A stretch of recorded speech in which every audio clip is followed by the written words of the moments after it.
It's fair to say that the kingdom of Judah had some real ups and downs when it came to their leadership. In all honesty, there were a lot more bad kings than there were good ones. But King Josiah, whose story is found in 2 Kings 22 to 23, is one of the best ones.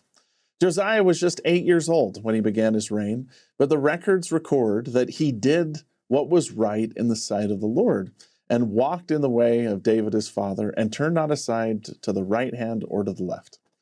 King Josiah had launched a series of reforms designed to realign the people of Judah with the Lord's commandments. During his brief reign, Josiah labored diligently to restore the temple, break down the idolatrous practices of the people, cleanse the priesthood, and restore the grand traditions of worshiping Jehovah, including the Passover. In the midst of Josiah's valiant attempts to reform his kingdom, the priest of Hilkiah found a book of the law, most likely a version of the book of Deuteronomy. When the book was read to Josiah, he rent his clothes and lamented the sorry state of the people. But he didn't stop there. Josiah labored diligently to bring the people of Judah more into line with the true worship of Jehovah. He gathered together all the people to the temple and read to them all the words in the lost book. Then he set the example by making a covenant before the Lord to keep his commandments with all his heart and soul, and asked the people to do the same. Sadly, Josiah's reign and reforms were cut short when Josiah was wounded in battle against the Egyptian forces at Megiddo and later died. But his legacy cast a long shadow for the kings who followed him. So, was King Josiah a failure? He only had a few years to try and bring his kingdom back to God before his life was cut short. But this brief renaissance, where a righteous king led reforms and emphasized the power of God's word, was a big influence on the next generation. Among the young people who would have been influenced by King Josiah and his righteousness were Jeremiah, who would become one of the most important prophets in the entire Old Testament.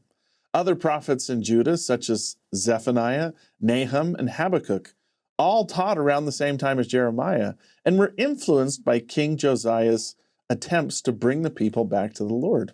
Perhaps most important for us, there was a young man in the days of Josiah who lived near Jerusalem named Lehi. Lehi taught at the same time as Jeremiah and the other prophets.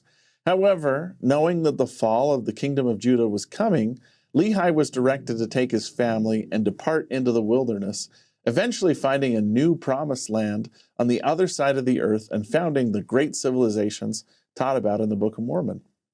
Sometimes, like Josiah, we look at our efforts and just think we aren't making a difference. The odds are too overwhelming, and it seems like in spite of all we can do, things aren't getting better.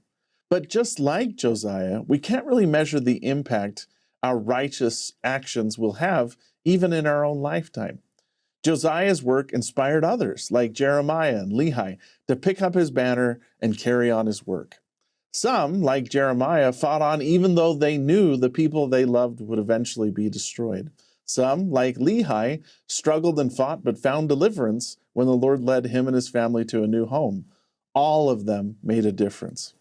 Those few brief years that the kingdom of Judah had a righteous leader who loved and honored the scriptures became the means for an entire civilization to know the covenants of their fathers. And Josiah's work still matters today because Latter-day Saints have the Book of Mormon, another testament of Jesus Christ, written by a long line of prophets who could trace their discipleship back to one young king who struggled against the odds to do what was right in the face of overwhelming opposition.